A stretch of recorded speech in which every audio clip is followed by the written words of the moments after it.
کہتے ہیں کہ عرب کے ایک شیخ کے پاس ایک بے حد خوبصورت گھوڑا تھا۔ لوگ اس گھوڑے کی خوبصورتی سے خاص سے متاثر تھے۔ کتنے ہی لوگ اس گھوڑے کو خریدنے کی خواہش سے شیخ کے پاس آئے تھے، مگر شیخ نے گھوڑا فروخت کرنے سے انکار کیا تھا۔ حالانکہ کچھ لوگ تو اس گھوڑے سے اس حد تک متاثر تھے کہ وہ منہ مانگی قیمت دینے کو بھی راضی ہو گئے تھے، مگر شیخ چونکہ اپنے اس گھوڑے سے بے حد محبت کرتا تھا، اس لیے وہ ہر ایک پیشکش کو دھتکار دیتا تھا۔ لوگوں نے بہت بار اس گھوڑے کو خریدنے کی کوشش کی، مگر ہر بار مایوسی کا سامنا ہوا، تو پھر انہوں نے آدمی سے اس گھوڑے کی خواہش کو مٹانے کا ہی تہیا کر لیا۔ وقت ایسے ہی گزرتا گیا۔ شیخ صاحب ویسے ہی اپنے گھوڑے کی خاطر تواضع کرتے اور وہ گھوڑا دن بدن خوبصورت ہوتا گیا اور اس کی رفتار آئے دن تیز ہوتی گئی۔ ہوا کچھ یوں کہ کسی شاہ سوار کو اس گھوڑے کی خبر ملی تو وہ بھی خریدنے کی نیت سے شیخ صاحب کے پاس آیا اور اسے التجائیں کرنے لگا، مگر شیخ جی چونکہ ارادے کے پختہ تھے، بولے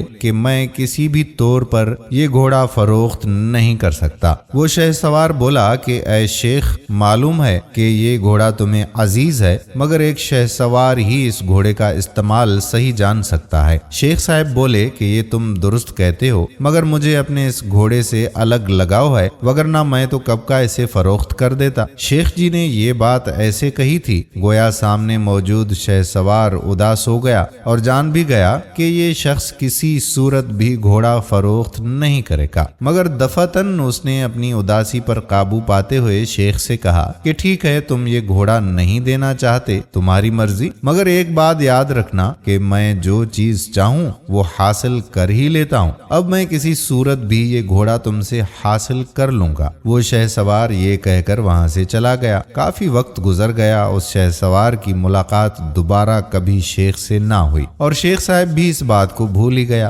ایک روز شیخ صاحب کسی کام کی غرض سے کہیں جا رہا تھا۔ راستے میں ایک جنگل بھی پڑتا تھا۔ شیخ صاحب کا گزر اس جنگل سے ہوا تو اس نے دیکھا کہ ایک درخت کے سائے تلے ایک نہایت ہی کمزور لاغر بندہ بیٹھا ہے۔ شیخ صاحب مدد کی نیت سے اترے اور سہارا دے کر اسے گھوڑے پر سوار کیا۔ جو ہی اس بندے کو گھوڑے پر سوار کیا تو وہ ایک دم تندرست ہو گیا۔ شیخ صاحب نے غور کیا تو انہیں یاد آیا کہ یہ تو وہی شہ سوار ہے۔ وہ شیخ صاحب سے بولا کہ اس گھوڑے کی لگام اب میرے ہاتھ میں ہے، میری ایک انگلی کے اشارے پر یہ ہوا سے باتیں کرنے لگ جائے گا۔ کہا نہیں تھا میں نے تمہیں کہ جو چیز مجھے بھا جاتی ہے میں اسے حاصل کر کے ہی دم لوں گا۔ شیخ صاحب نے یہ سنا تو بولا کہ اگر کوئی تم سے پوچھے کہ یہ گھوڑا تمہیں کیسے ملا تو یہ نہ کہنا کہ میں نے شیخ صاحب کو بے وقوف بنا دیا، بلکہ تم لوگوں سے یہ کہنا کہ انہوں نے مجھے تحفے میں دے دیا ہے، ورنہ لوگوں کا نیکی پر سے بھروسہ اور